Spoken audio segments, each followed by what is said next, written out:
복된 주일 예배에 오신 여러분을 환영합니다. 우리 주님께서 주시는 은혜와 평강이 여러분의 학업 가운데, 또 여러분 가정 가운데, 여러분 직장생활 가운데 넘치게 임하시길 축복합니다. 아멘. 어느 집사님과 제가 전화 통화를 좀 했어요. 최근에 있었던 이야기인데 아들이 중3이래요. 중3인데 여러분, 중3이면 아이들이 어떤 상태죠? 질풍노도의 상태입니다. 이 아이가 어렸을 때 엄마를 따라서 교회를 부지런히 나왔어요. 근데 중학교가 올라가면서부터 이 아이가 점점, 우리 교회 성도는 절대 그러지 않아요. 우리 아이들은 절대 그러지 않는데 어떠냐면, 아니 그 엄마 아빠, 성경이 하나님의 말씀인 것을 어떻게 알아? 나는 아닌 것 같은데, 하나님 말씀 아닌 것 같은데, 그냥 사람이 쓴 것 같은데, 이런 질문을 던지기 시작해서부터 하나님이 진짜 계신가? 또 그것도 물어보기도 하고, 하나님이 나를 정말 사랑하시는가? 그것도 물어보기도 하고, 또 아니 부처도 믿고 알라도 믿고 하나님도 믿는 건데 다 믿는 거 아니야? 뭘 믿어도 상관없잖아. 다 믿는 건데 아무거나 믿어도 되지 않아? 이렇게 말하는 이 중3 아이를 대해서, 목사님 어떻게 내가 대답을 해야 돼요? 미치겠어요. 그러면서 아들이 더 심각한 건 뭐였냐면, 세상에 재밌는 드라마, 게임, 영화 이런 거 너무너무 좋아해. 근데 성경적이든 하나님이든 그런 것은 안 믿어진다고 막 그래. 그리고는 지금 이것이 거의 3년쯤 됐는데, 이제 어떻게 하냐면, 이제 자꾸 교회 나가라고 그러면 나 이제 집 나갈 거야? 예, 그랬대요. 집 나간대. 가출하겠대. 그래서 제가 그랬어요. 그 집사님, 집 나가라고 그러세요. 나가면 얼마나 추운지 한번 경험해 볼 거예요. 나가라고 그러세요. 나가 그러세요. 저는 집 나가면요, 여러분 인생 엄청 추워요. 집 나가면 개고생이에요, 개고생. 근데 그걸 모르니까 지금 그렇습니다. 여러분, 이런 폭탄 선언을 하게 된 이유는 뭐냐면, 이 친구가 자기가 구원받은 하나님의 자녀라는 확신이 없는 거예요. 내가 구원받은 하나님 자녀라는 확신이 없기 때문에 자기가 이렇게 성경도 안 믿어지고 예수님도 내가 꼭 믿어야 될 이유가 뭐가 있나, 이런 질문을 했대요. 여러분, 오늘 오후에는 우리 이런 질문 한번 청소년 시기에 그 질문할 수 있는 질문들을 한번 나눠봐요. 근데 사실은 뭐가 문제냐면, 우리 집사님들이 이런 이야기를 못해. 부모들이 잘 이렇게 설명을 못해. 그러다 보니까 아이들이 이렇게 약간 이런 질문 가운데 질문에 대한 답을 정확하게 딱 들으면 생장점이 탁 터지거든요. 그러면 이 사람이 이렇게 신앙이 이제 확 자라. 그런데 이거를 제대로 답변 못하니까 애들이 그냥 방황하다가 제대로 그냥 어쩔 수 없이 교회를 막 다니고 막 그런 거야. 근데 오늘 우리 베드로 후서는요, 이것에 대한 답변이 나와요. 그러니까 우리가 구원의 확신 없이, 그냥 하나님이 나를 부르신 것에 대한 확신도 없이 살아가는 우리들에게 오늘 구원의 확신을 어떻게 받는 것인지, 그에 대한 말씀입니다. 자, 먼저 우리가 베드로 후서를 보았으니까 베드로 후서의 배경을 좀 알아야겠죠? 그렇지 않겠어요? 베드로 전서가 있고 후서가 있어요. 누가 썼게? 누가 썼게요? 알면서 베드로 배가 들어온다. 베드로 배가 들어온다. 베드로 예수님의 제자 베드로 아시죠? 그 베드로가 기록한 성경이 베드로 전서와 후서가 있어요. 여러분, 전서는요 고난에 대한 이야기가 많아요. 여러분, 마지막 때 되면, 자, 우리 주님이 오실 때가 오게 되면 두 가지 일이 교회에서 일어나게 돼요. 하나는 고난의 문제가 올 거고요. 또 하나는 교회 안에 들어온 거짓 선지자, 거짓 진리, 거짓 가르침, 그러한 것들이 자연스럽게 교회 안에 들어옵니다.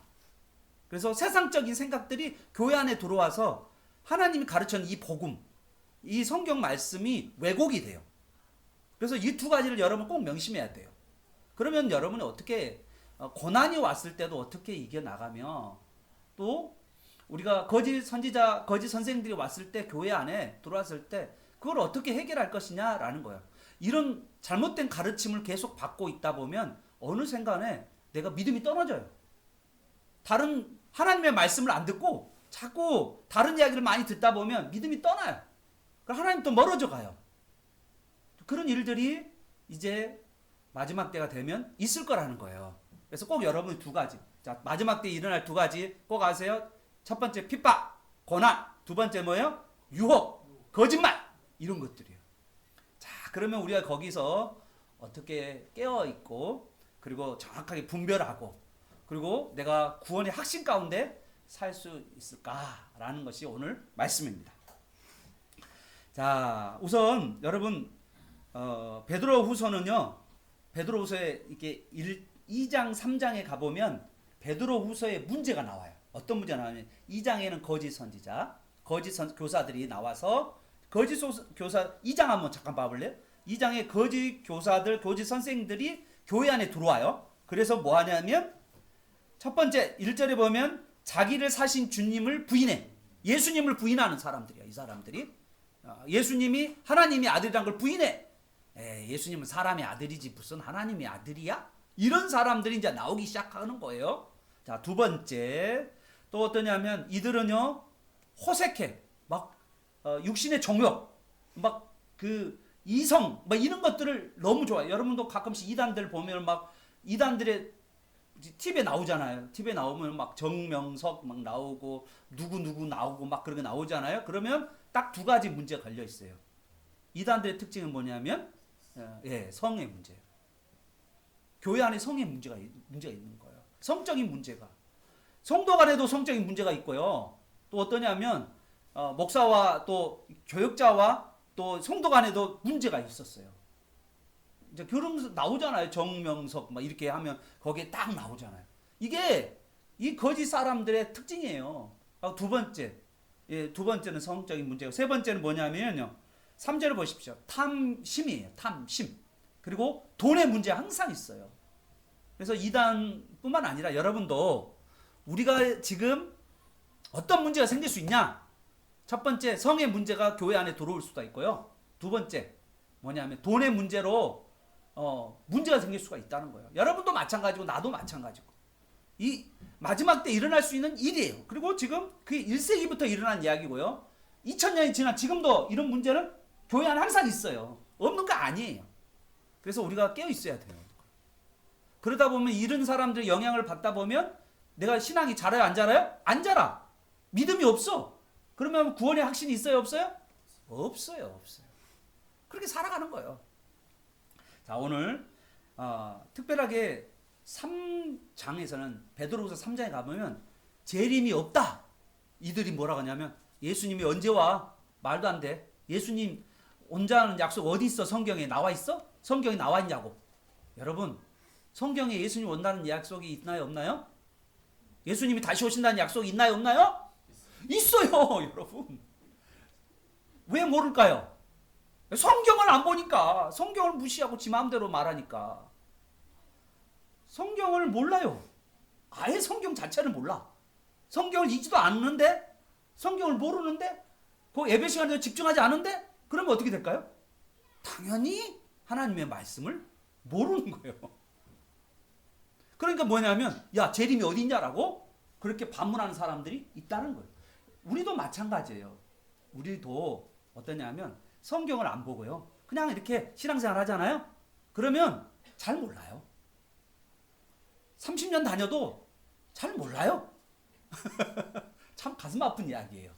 그래서 그래요. 우리 꼭 성경을 정말 하나님의 은혜 통로, 하나님이 우리에게 은혜를 주시는 통로가 바로 성경 말씀이니까 말씀을 여러분 꼭 붙잡는 여러분 되시기 축복합니다. 아멘. 아멘. 자, 그러면 여러분 잘 생각해 봐요. 베드로후서는 어떤 배경을 가지고 있냐면 이렇게 정욕적이고 그리고 어떠냐합니까? 탐심이 가득한 사람들이 교회 안에서 활동하는 거야. 그리고 주님의 재림도 믿지 않아. 그리고 지금 베드로의 입장은 뭐냐면 곧 순교당해야 할 입장이고 죽어야 할 입장이야. 노사도가 이제는 죽음 앞에 두고 있어요. 그러니까 이 베드로후서는요. 유언과 같은 말씀이자 베드로가 우리에게 지금 정말 마지막 때를 어떻게 살아가야 될지를 가르쳐 주는데 베드로서는 오늘 1장에서 구원의 확신. 하나님이 너를 부르셨어. 하나님이 너를 부르셨어. 하나님이 너를 택하셨어. 라는 말씀을 통하여서 우리에게 구원의 확신을 갖도록 하신 말씀이라는 걸 기억하시길 바랍니다. 아멘. 먼저 우리가 부르심의 확신을 갖는 첫 번째 단계가 뭐냐면, 첫 번째 부름의 확신을 갖는, 하나님 나를 부르셨어. 하나님 나를 택하셨어의 첫 번째 이게 단계가 뭐냐면 바로 1장 1절을 봐야 돼요. 1장 1절. 1장 1절 하나님이 나를 부르셨다라는 그거를 첫 번째 확신하는 단계가 뭐냐면 우리 안에 믿음이 있는 거예요. 자, 그래서 1장 1절에 보면 우리에게 무슨 믿음이라고 했어요? 무슨 믿음? 무슨 믿음? 보배로운 믿음이야. 여러분 믿음이, 여러분이 지금 갖고 있는 믿음이요, 확신을 주는 거야. 여러분의 믿음은요 보배로운 믿음이에요. 여러분 이 보배라는 이 단어는 어떠냐면, 예수님께서 어떤 이야기 했냐면, 천국은 마치 밭에 감추어진 보화. 거기 이 보배와 보화는 같은 거예요. 같은 말. 그러니까 정말 귀한 믿음이라는 거예요. 이 세상에서 가장 값진 게 뭐냐? 믿음이라는 거예요. 믿음. 우리가 구원을 얻는 거, 천국을 들어가는 건 뭐 때문에 갔죠? 뭐 때문에 가는 거죠? 믿음 때문이잖아요. 그래서 이 믿음이 너무너무 귀하다는 거예요. 그런데 여러분들이 지금 그 믿음이 있다 없다? 있다라는 거예요.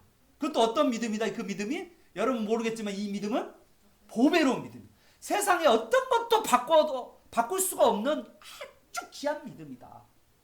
여러분이 이 믿음을 가지고 있으니 여러분의 구원의 확신을 여러분이 가졌으면 좋겠다.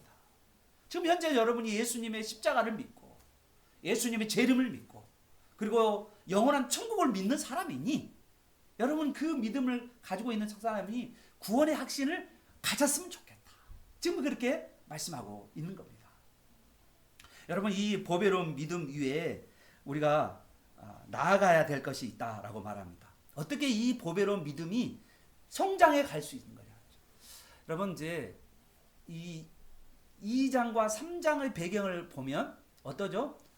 사람들이 어떠냐면 재림이 없다라고 생각하는 사람들. 그다음에 어떤 믿음이죠? 이 세상의 정욕과 탐심과 그렇게 해서 그 호색과 이런 삶을 살아가는 그러한 사람들 가운데, 그리고 특별하게 마지막 때는 여러분 어떤 걸 더 사모하냐면요, 뭔가 이렇게 자극적인 걸 사모하거든요. 사람들이 뭘 추구하냐면, 예수 믿는 사람들도 뭘 추구하냐면 자극적인 거. 어떤 거냐면 뭐 방언하고 예언하고, 방언, 예언, 막 병 고침, 눈에 번쩍번쩍하는 기적, 이런 것들을 사람들이 사모해요. 왜냐하면 그런 것들이 뭐냐면 사람들에게 끌려요, 안 끌려요? 끌려요. 여러분 엄청 끌립니다. 그게. 여러분 하나님께서는요, 여러분을 통해서 기적도 일어나게 하시고 여러분의 기도를 통해서 하나님께서 병을 고쳐주실 줄로 저는 믿습니다. 그런데 거기가 우리의 목표가 아니에요. 그런데 사람들은 귀신 내쫓고 병 고치고 뭐 어떤 능력을 행하는 것에 목표를 두고, 그러면서 내가 선생이다. 여기 보죠. 내가 여러분의 선생입니다. 어때요? 어때요? 한번 능력 한번 경험해 볼래요? 딱 이러면서 여기 봐봐. 근데 여기 속에는 뭐가 있어요? 정욕과 호색과 탐심과 온갖 속이 다 있는데 겉으로는 봐요. 나는 귀신을 내쫓고 병도 고칠 수 있는 사람이에요. 다 이러는 거야. 그런 분위기가 지금 베드로가 살고 있는 그 당시 그런 문화들이 있었다는 거예요. 이런 선생님들이 와서 많은 사람들을 뭐예요? 유혹을 해요. 방언 못하지? 병 못 고치지? 귀신 못 넣어치기지? 그렇게 유혹을 한단 말이에요. 그런데 오늘 베드로는 그것보다 더 중요한 것이 있다는 거예요. 더 중요한 게 그거 있잖아. 그거는 하나님이 주셔요. 우리가 살아가면서 기도하다 보면 하나님 병도 고치게 하시고, 기도하다 보면 예수님이 병을 낫게도 하시고 귀신도 내쫓게 하시고 다 하실 수 있어요. 하실 수 있는데, 여러분을 통해서 하실 수 있어요. 그런데 그게 목표가 아니라는 거예요.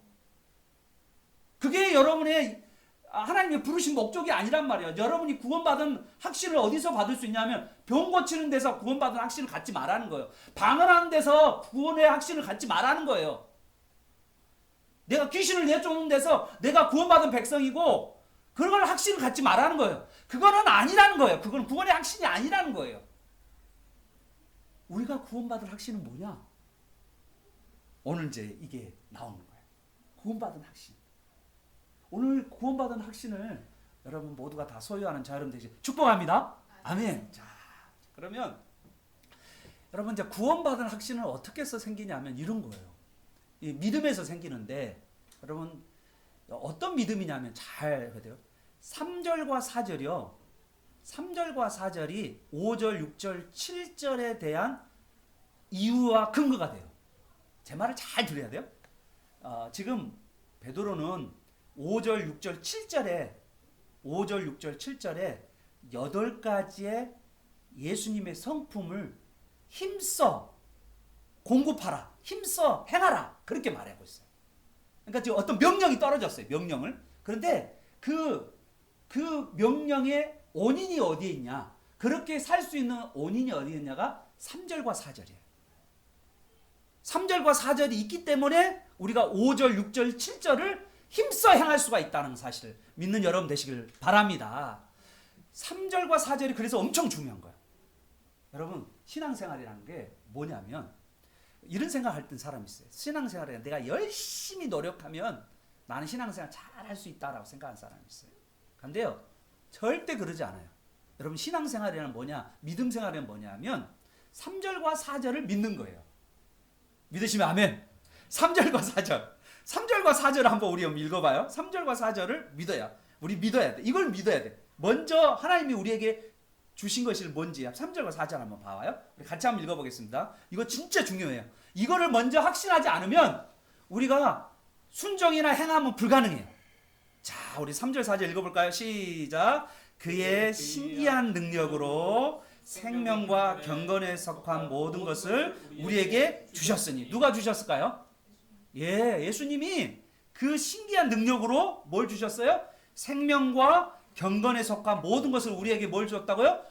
다 주셨다. 뭐라고요? 다 주셨다. 이렇게 해석하는 게 좋아요. 모두 주셨으니까 우리에게 생명과 경건에 관한 하나님을 아는 모든 것들을 뭐 하셨다고요? 주셨다고요. 이제 다 주셨으니까 여러분 그걸 믿으라고요. 하나님이 여러분 사랑하는데 필요한 모든 걸 다 주셨어요. 믿으라고요. 자, 그러면서 두 번째, 자 이걸 다 주셨기 때문에 자 4절입니다. 우리 4절 시작. 이로써 그 보배롭고 지극히 큰 약속을 우리에게 주사 그 약속으로 말미암아 너희가 정욕 때문에 세상에서 썩어질 것을 피하여 신성한 성품에 참여한 자가 되게 하려 하셨느니라. 아멘. 또 여기서도 주셨다는 거예요. 약속을 다 주셨어요. 그리고 신기한 능력으로 생명과 경건에 관한 모든 것을 하나님이 다 주셨어요. 여러분이 다 받으신 줄 믿으시면 아멘. 아멘. 안 믿어진 것 같아요. 그래서 한번 예언 하나 여러분에게 주겠습니다. 이 이제 먼저 신성한 성품이란 바로 예수님의 성품입니다. 우리가 우리 인생의 방향, 목표가 뭐냐면 예수를 닮는 거예요. 자, 나의 인생의 목표는 예수님을 닮는 겁니다. 시작. 나의 인생의 목표는 예수님을 닮는 것입니다. 그런데 예수님을 닮는 성품을 우리에게 이미 주셨어요. 그리고 우리한테는 뭐 하라 하냐면 거기에 참여하라고 하는 거예요. 아, 이 말이 좀 이해가 안 돼요. 아니, 주셨으면 나는 그렇게 다 온전하게 살아야 되는데 내가 보니까 하나님 예수님의 성품을 나한테 주셨는데 나는 예수님처럼 닮지 않았어. 내 삶을 돌아보니까, 그지? 그런 고민이 있는 거야. 자, 봐요. 그래서 제가 여러분에게 농장 비유를 좀 해줄 거예요. 자, 농장 비유 보십시다. 자, 농장의 비유는 어떤 거냐면 이런 거예요. 여러분, 하나님께서 여러분에게 뭐냐면 농장을 선물로 주셨어요. 여러분 원래 여러분의 땅이 없었습니다. 땅이 없었는데 하나님이 농장을 선물로 주셨어요. 그리고 이 선물은요 너무나도 놀라운 선물이잖아요. 내가 땅도 없는 사람에게 땅을 주시는 하나님 너무나도 감사하잖아요. 놀라운 선물입니다. 구원도 마찬가지예요. 우리 에베소서 2장 8절에 가보면 이런 말이 있어요. 너희가 그 은혜로 인하여 믿음으로 구원을 얻었나니 이건 너희에서 난 것이 아니고 하나님의 선물이다. 구원도 이 농장처럼 하나님께서 그냥 주신 거예요. 주셨어요. 여러분은 지금 하나님한테 구원을 받았고요. 여러분이 한 건 있어요? 없어요? 없어요. 내가 한 게 하나도 없어요. 그런데 내가 받은 거예요. 하나님이 그냥 일방적으로 나에게 주신 거예요. 구원은 하나님 여러분에게 일방적으로 주시면서 여러분을 뭐 해주냐면 여러분에게 보배로운 믿음도 줘요. 믿음을 주셨어요. 그래서 뭐냐면 하나님을 알게 돼요. 그리고 예수님을 알게 돼요. 하나님이 다 주셨단 말이에요. 심지어 하나님 뭘 또 주셨냐면 여기 보세요. 농사 지을 수 있는 농기구도 하나님이 주셨어요. 이것도 주셨다니까요. 또 하나님이 씨를 뿌려서 채소가 나을 수 있도록 씨도 주셨어요. 하나님은 우리가 구원에 필요한 모든 것들을 하나님 먼저 주시는 분이라고요. 여러분 만약에 하나님을 알 수 있는 모든 것들을 다 주셨어요. 성경도 주시고 교회도 주시고 여러분 부모도 주시고 여러분의 필요한 모든 것들을 하나님 다 주셨다고요. 그러면서 여러분은 뭐 하라고 하냐면 이 농장을 주시고 농기구를 주시고 채소를 주시고 하나님 뭐 하셨냐? 여러분이 딱 한 가지. 경작해라. 일해라. 내가 다 주었으니까 경작해라. 일해라.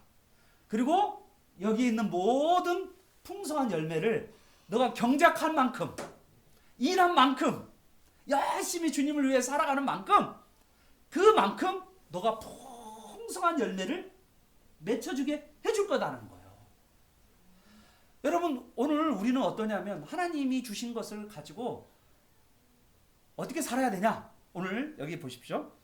10절을 보세요. 10절 보세요. 10절에 놀라운 말씀이 있어요. 10절에 보시면 우리 10절 한번 읽어볼까요? 시작. 그러므로 형제들아 더욱 힘써 너의 부르심과 택함을 굳게 하라. 자, 하나님께서 나를 부르시고 내가 구원받은 것을 내가 구원의 확신을 내가 어떻게 갖냐?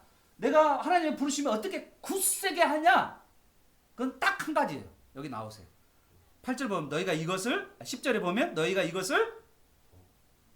이것을 행한즉 이것이 뭐냐면 바로 5절에서 8절을 행한즉이에요. 그러므로 우리가 하나님이 모든 걸 다 주셨어요. 여러분에게 신앙생활에 필요한 모든 것들을 다 주신 줄 여러분 믿으시길 바랍니다. 이걸 믿어야 돼요.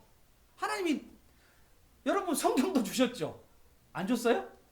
교회도 주셨잖아요. 목사님도 주셨잖아요. 여러분 부모도 주셨잖아요. 하나님이 다 주셨다니까. 여러분이 구원을 얻는 데 필요한 모든 것들은 다 주셨어요. 누구도 주셨어요? 예수님도 주셨잖아요.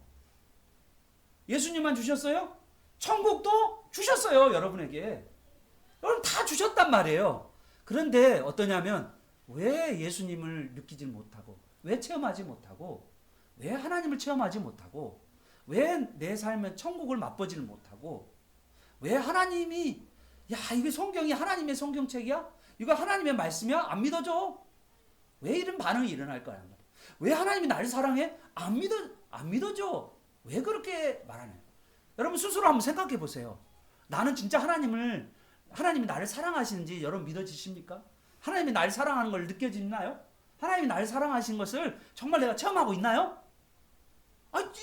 이거 근데 이런 체험이 어디서 나오냐? 오늘 5절에서 7절에서 나온다고요.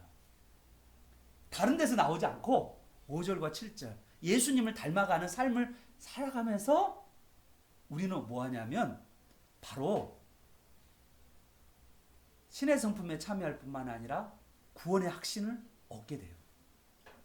나는 여러분 근육 이야기 아세요? 근육 이야기 해볼까요? 근육이 있어요. 여기 보면 여러분 제가 나이가 50이 되니까 어떤 일이 벌어졌냐면 50세가 조금 넘어가니까 어떤 일이 있냐면 제 근육이 빠져요. 여기에 있는 근육이 하나도 없어. 너무 간이를 간하는 근육이에요. 왜 근육이 이렇게 빠질까요?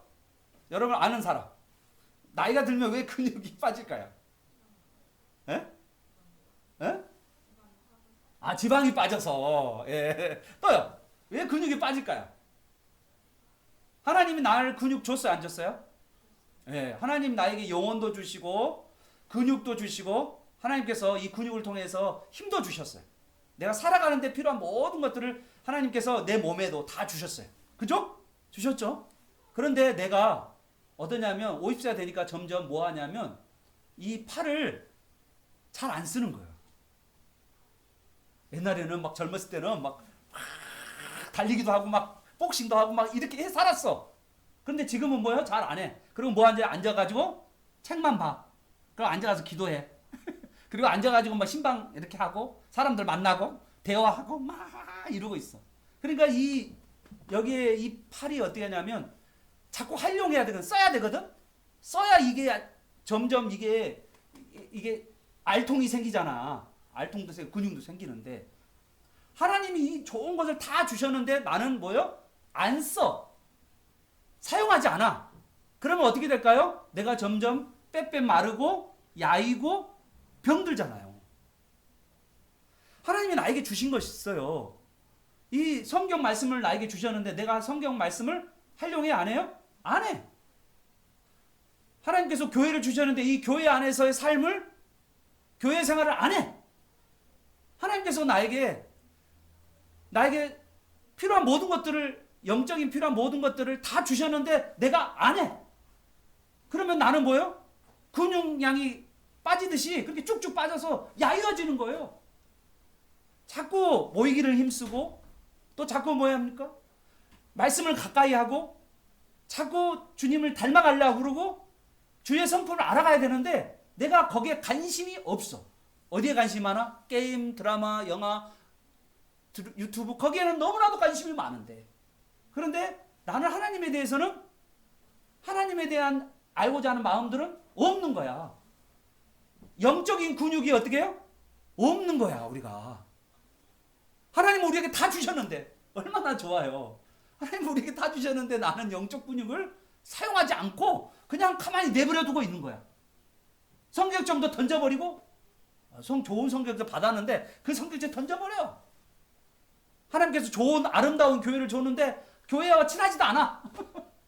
그리고 혼자 막 살아. 그러다 보면 이상한 이야기 듣고 그러면 그냥 그쪽에 삶을 살다 보면 분별력도 없어지고 마지막 때 주님께서 재림하신다는 이야기도 뭐 주님 재림 언제 와? 말 같은 소리 하지 마세요.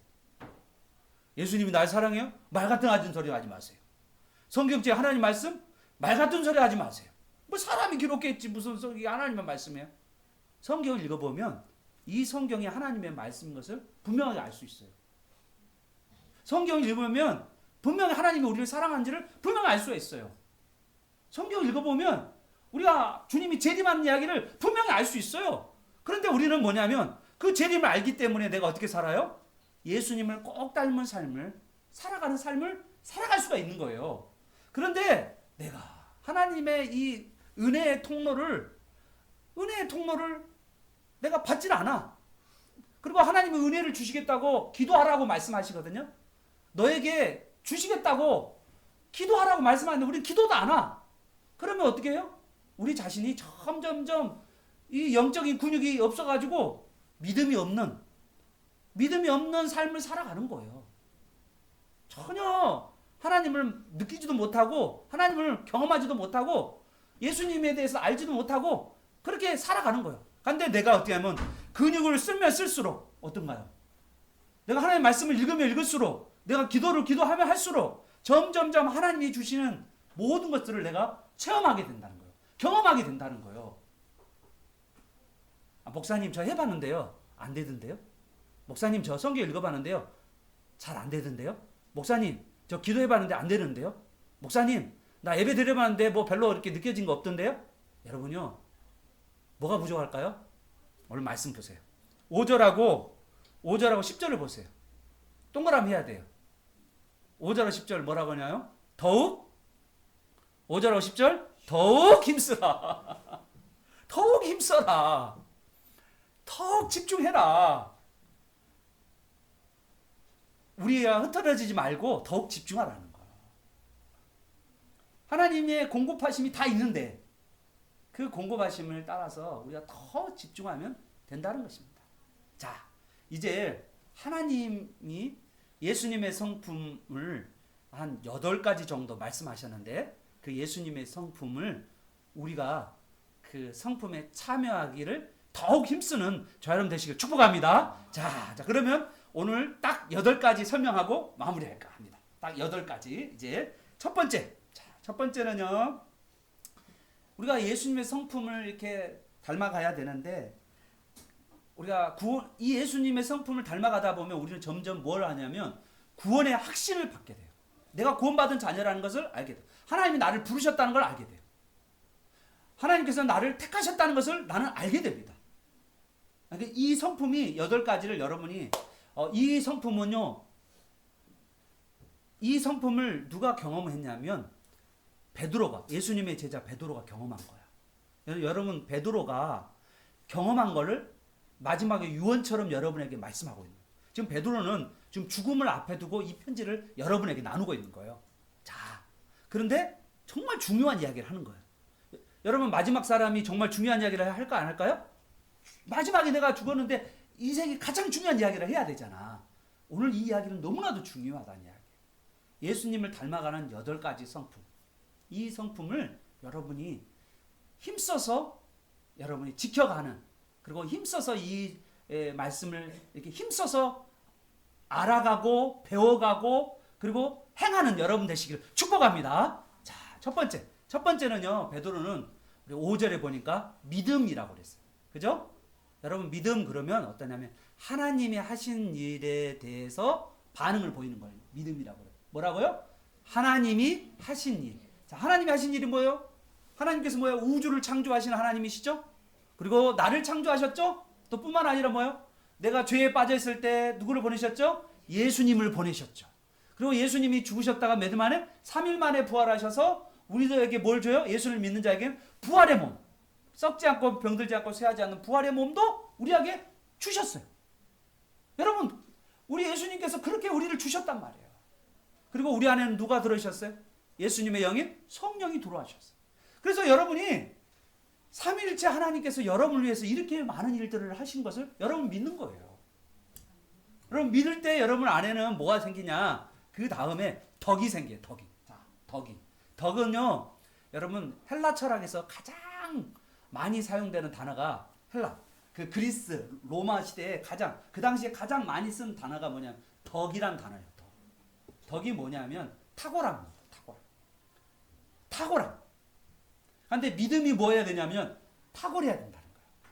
믿음이 여러분 어떤 사람들은 믿음 그러면 이런 분도 있어요. 아, 저 예수님 믿어요. 그런데 아무것도 안 하고 가만히 있는 분들이 있어요. 예수님 믿는데 나 예수님 믿어요. 믿는다니까요. 네, 맞죠. 예수님 저를 위해 구원하셨고요. 예수님이요 저를 위해 천국도 준비하셨고요. 예, 예수님이요 재림하실 것도 믿어요. 그런데 나는 뭐 하냐면 아무것도 안 해요. 그런데 이 탁월함이란 뭐냐면 능력을 말해요. 그러니까 우리의 믿음이 어떤 믿음이어야 되냐면 수동적 믿음이 아니고 우리가 적극적 능동적 믿음이에요. 그래서 행하는 믿음이에요. 열심히 있는 믿음이에요. 그거를 뭐라고 하냐면 덕이다. 믿음 위에 덕을 이라는 단어가 내가 믿음이 어떠냐면 이제는 그냥 그런 믿음 정도의 믿음이 아니라 깐나이 같은 믿음이 아니라 내 믿음에 활동이 있는 거예요. 행함이 있는 거예요. 그래서 야고보서에도 뭐냐면 행함이 없는 믿음은 무슨 믿음이다? 죽은 믿음이다 라고 말했잖아요. 사랑하는 여러분, 우리는요 이 믿음 위에 덕을 탁월함을 세워가는 여러분 되시길 축복합니다. 아멘. 자, 그 위에 덕 위에 뭐가 필요한 줄 알아요? 지식이 필요해요. 여러분 뭐가 왜 그럴까요? 여러분 덕이라는 말은 열정을 이야기하거든요. 힘을 이야기해요. 능력을 말해요. 그런데 우리가 어떤 게 필요하냐면 잘 모르고 하는 열심이 있어요. 그렇잖아요. 내가 열심히 있는데 교회 안에서도 열심히 있는데 내가 보니까 예수님을 잘 몰라. 잘 모르면서 막 열심히 해. 그런데 오늘 여기에 보면 우리가 그냥 모르면서 하는 열심이 아니고 아는 열심이. 누구를 아는? 예수님을 아는 열심. 그 열심을 우리가 가져야 된다는 거예요. 그러니까 우리가 어떻게 될까요? 예수님을 정말 알고자 정말 우리가 열심을 내야 돼요. 그래서 뭐라고요? 더욱 힘써야 된다는 거예요. 우리 안에 탁월함이 생기려면 뭐냐면 정말 우리 안에 열정적으로 기도하는 마음이 필요해요. 여러분 우리 안에 찬양할 때나 기도할 때나 열정적으로 해야 돼요. 그러다 보면 우리 찬양할 때도 입이 팍팍 열어지고 기도할 때도 함께 기도하고 그러다 보면 우리 안에 탁월함이 나타나요. 믿음 위에 탁월함이 나타난다고요. 믿음 위에 덕이 나타나요. 그런데 이 덕은 뭐야? 하나님을 알아는 지식에 의해서 통제를 받을 수 있다. 내가 하나님께 기도를 열심히 하고 찬양을 하는데 내가 하나님을 생각하지 않고 막 내 목소리를 위해서 막 나는 원래 노래를 잘해 그러면서 막 하는 그런 열심이 아니라 하나님을 아는 열심을 가지고 하나님을 찬양해야 돼요. 기도를 해도 하나님 앞에서 기도하는 거예요. 그 삶이 우리에게 필요한 거예요, 지금. 그런데 또 위에 뭐냐면 우리가 지식을 가지고 있는데 우리는 어떠냐면 이런 것이 있어요. 지식을 가지고 있는데 우리 한쪽 마음속 안에는 정욕과 탐심과 음란함과 우리의 갖가지 유혹들이 우리 안쪽 안에는 예수를 믿고 있는 우리에게도 있어요, 없어요? 있어요. 그러면 내 욕심껏 하고 싶고 내 하고 싶은 대로 계속 하고 싶은 그런 마음들이 우리 안에 자연스럽게 나중에 원래는 처음에는 성령을 따라 살아가기 때문에 성령을 따라서 우리가 절제도 되고 성령의 열매가 절제니까 절제도 되고 이렇게 살았는데 어느 순간에 우리 마음속에 정욕과 이런 것들을 계속 발전시켜 나가고 거기에 관심을 갖고 그쪽으로만 계속 발전되어 가면 내가 뭐 하냐면 절제가 안 돼. 통제가 안 돼. 그래서 내 안에 악한 것들을 하나님께서 통제하기를 바라시는 거죠. 그 절제야 다음에 인내예요. 인내는요 사람과 관계예요. 여러분 사람과 제일 힘든 게 뭐냐면 인내하는 거잖아요. 여러분 사람을 대할 때 참고 기다린다는 게 너무나도 어려워요. 여러분 가까운 사람일수록 인내하기가 쉬워요, 어려워요? 어렵습니다. 어렵습니다. 여러분 또 일에서도 인내가 필요해요. 여러분 일하고 싶은데 나 이거 그만하고 싶어 때려쳐 막 이러고 싶잖아요. 공부도 때려쳐 여러분 때려치고 싶은 마음이 많잖아요. 힘드니까. 그런데 여러분 그 힘든 것들을 잠깐 고난과 그래 장차올 영광을 생각하면 잠깐의 어려움을 여러분이 견뎌내야 돼요. 그래 견뎌내는 가운데요 좋은 일이 생겨요. 저는 그런 일들이 참 많았어요. 제가 하나님 지금 이때잖아요. 하나님 일할 때 이때잖아요. 지금 일해 주세요. 하나님이 지금 이렇게 해줘야 되잖아요. 그런데 하나님이 그때 일하지 않을 때가 많았어요. 그런데 나는 그때 기다린 거예요. 기다린 거. 때를 기다리는 거예요. 그러면서 인내하는 거예요. 하나님 바라보면서. 그러면서 뭐라냐면 하나님께서 더 좋은 것을 주시겠지. 그러면서 내가 사람에게도 기다리는 거죠. 우리 중3 친구는요. 부모가 뭐 해야 되냐면 우선 기다려줘야 돼. 일시적인 감정으로 막 이렇게 가출하고 싶기도 하고 막 안 믿어지기도 하지만 그 아이가 계속해서 신앙 안에서 머물다 있다 보면 어느 순간에 그 아이가 하나님을 찾기도 하고 기도도 하기도 하고 또 어느 순간에는 말씀이 깨달아지는 그럴 때가 있을 거예요. 그런데 그때 그 아이를 가가지고 막 야단치고 너 지금 우리 집안은 예수 믿는 집안인데 너가 그럴 수 있느냐 어떻게 그럴 수 있냐 막 그러면서 막 싸우고 그러면 안 돼요. 오히려 기다려줘야 돼. 기다려야 돼. 좀 기다려줘야 돼. 그 아이가 제정신이 들 때까지 부모는 기다려주고 기도하고 그리고 끊임없이 대화하고 그런 시간을 가지면서 아이와 함께 아이가 스스로가 그것을 깨달을 수 있도록 이해할 수 있도록 계속해서 기도하면서 하나님의 역사가 일어나도록 엄마는 기다리면서 해야 돼요. 이 인내가 필요한 거예요. 인내하지 않고는 안 돼요. 이게 되게 중요한 성품이에요. 인내의 성품이. 그리고 그 인내 위에 뭐가 필요하냐면 하나님을 경외하는 거예요. 이 경건이라는 건 하나님 앞에 사는 걸 이야기하는 거예요. 우리가 다른 사람 앞에 사는 게 아니라 내 혼자 있을 아무도 나를 보지 않는 그 순간에 또 하나님께서 나를 보고 계시다라고 하는 그 경고이에요. 하나님이 나를 보고 계신다라는 그 경고예요. 그러다 보면 점점점 예수님과 더 가까워진다니까요. 그러면서 우리가 어떠냐면 교회 안에서 형제 우애 많이 하잖아요. 근데 이 형제 우애가 더 발전되어 가면 믿지 않는 사람들에 대한 사랑으로 나가요. 저 사랑의 마지막이 아가페입니다. 조건 없는 사랑, 그럼에도 불구하고 하는 사랑이에요. 거기까지 예수님이 그러신 분이잖아요. 그 예수님의 성품을 우리가 닮아가도록 우리가 모든 걸 다 주셨으니까 힘쓰라는 거예요. 사랑하는 여러분, 모든 걸 다 주셨어요. 이 성품도 우리에게 마음속에 다 심어줬어요. 그런데 우리 보고 뭐예요? 힘써서 행하라고요. 하나씩 하나씩 힘써서 행해요. 그런데 여러분 잘 봐요. 신기한 게 믿음이 제일 밑에 있잖아요. 믿음의 출발이에요. 그런데 마지막은 뭘로 가요? 사랑이에요. 그러면 마지막은 하나님께서 예수님을 꼭 닮은 사람은 어떤 사람인가요? 사랑이 많은 사람인가요? 사랑이 많은 사람. 그 성품을 담기를 바라요. 정말 여러분이 사랑이 풍성한 사람이 되기를 바랍니다. 자, 이제 오늘 여러분에게 마지막 사도 베드로는 이제 마지막이 뭐예요? 지금 죽음 앞에 있죠? 그 마지막이 죽음 위에 뭐가 기다리고 있을까요? 사도 베드로에게는. 예? 예, 천국. 그게 바로 11절입니다. 지금 사도 베드로는 천국을 지금 소망하고 있어요. 어떤 사람들에게 예수님을 닮은 신성한 성품에 참여한 자들. 참여한다는 말은 힘써서 가는 거예요. 거기에. 힘써서 해야 되는 거예요.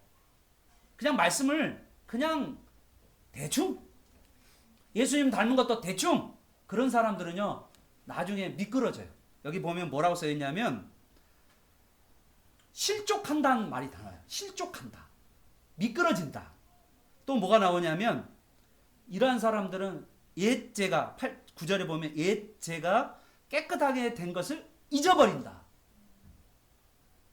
맹인처럼 살아간다.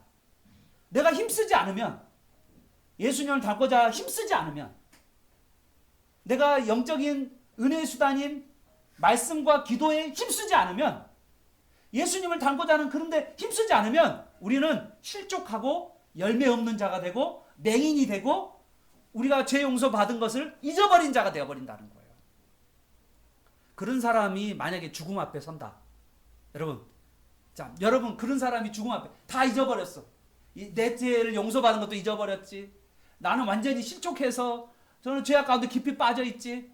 내가 성령의 열매도 맺지 않은 삶을 살고 있어. 그런데 그 사람 앞에 지금 죽음이 왔어. 딱! 당신 죽어! 그러면 마음이 어떨까요? 두려워요. 얼마나 두렵겠어요.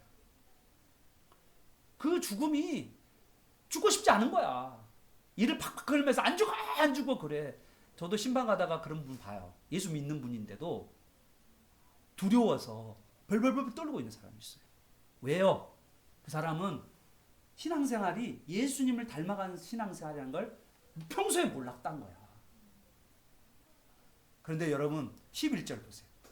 예수님을 닮아가는 사람들은 예수님을 닮아서 예수님의 성품을 따라 힘써서 행한 사람들은 11절 우리 같이 마지막입니다. 시작. 이같이 하면 우리 주 곧 구주 예수 그리스도의 영원한 나라에 들어감을 넉넉히 너희에게 주시리라. 할렐루야. 여러분 생각해봐요. 내가 예수님과 살고 있어. 죽으면 옆에 누가 있지만 사실은 우리가 죽을 때 누가 가야 되는데 누가하고 같이 죽음 이후에 어딘가를 가야 되는데 그때 누가 옆에 계시냐면 예수님을 닮고자 하는 사람들은 예수님이 옆에 계신 거야. 외로울까 안 외로울까요? 절대 외롭지 않아요. 두렵지도 않아요. 공포감이 밀려오지 않아요. 그런데 내가 예수님과 같이 살아본 적이 없어. 그냥 교회는 다녔는데 나 예수님을 닮아간 적이 없다고요. 이렇게 힘써서 애써서 예수님의 성품을 쫓아 살아본 적이 없어. 예수님이 우리에게 주신 은혜의 수단들을 사용해 본 적이 없어. 그러면 그 사람들은 두려워하게 된다고요. 떤단 말이에요. 예수님이 왜 이 사람들은 두려워하지 떨지 않냐면 예수님이 그 천국으로 그들을 인도할 뿐만 아니라 여러분 천국에 가면 누가 기다리고 있는지 내가 이야기해 줄게. 천국 가면 있잖아요. 수많은 천군 천사들이 그 천국문 앞에서 여러분을 기다리고 계세요. 뭐하고? 성대한 환영을 해요. 와! 뿐만 아니라 여러분 믿음을 가졌던 믿음의 조상들, 믿음의 선조들이 다 여러분 믿음을 가졌던 사람들, 할머니, 할아버지, 우리 조상들 뿐만 아니라 전 세계 믿음을 가졌던 사람들이 다 여러분을 환영해요. 그런데 환영의 클라이막스, 놀라운 환영의 클라이막스. 베드로는 그걸 지금 바라보고 있는 거야. 환영의 클라이막스 뭐냐면 보좌에 앉으신 하나님과 그리고 예수님께서, 특히 하나님께서 뭐라고 하냐면 잘했다, 착하고 충성된 종아, 이렇게 칭찬하시면서 뭐라 하는지 알아요? 너는 나와 함께 만세전에 예배해 놓은 이 천국을 상속받아라. 너는 천국의 상속자야. 그러면서 나와 함께 이 기쁨의 잔치에 참여하리라 하면서 하나님께서 우리를 기쁘게 반겨 주신다는 거예요. 사랑하는 여러분, 우리는요, 우리 인생이 정욕에 빠질 수도 있고요, 때로는요 우리가 호색에 빠질 수도 있고요, 우리가 탐심에 빠질 수도 있어요. 있긴 있어요. 그런데 그때마다 우리가 회개하고 예수님을 닮은 예수님의 성품으로 여러분이 나아가는 여러분 되시기를 축복합니다. 그것도 힘써서 행하시는 여러분 되시기를 축복합니다. 그럴 때 여러분의 마지막, 여러분 죽음 앞에서 넉넉하게 하나님 나라에, 영원한 나라에 들어가서 하나님의 칭찬과 존귀를 받는 저 여러분 되시기를 예수 그리스도 이름으로 축원합니다. 아멘. 우리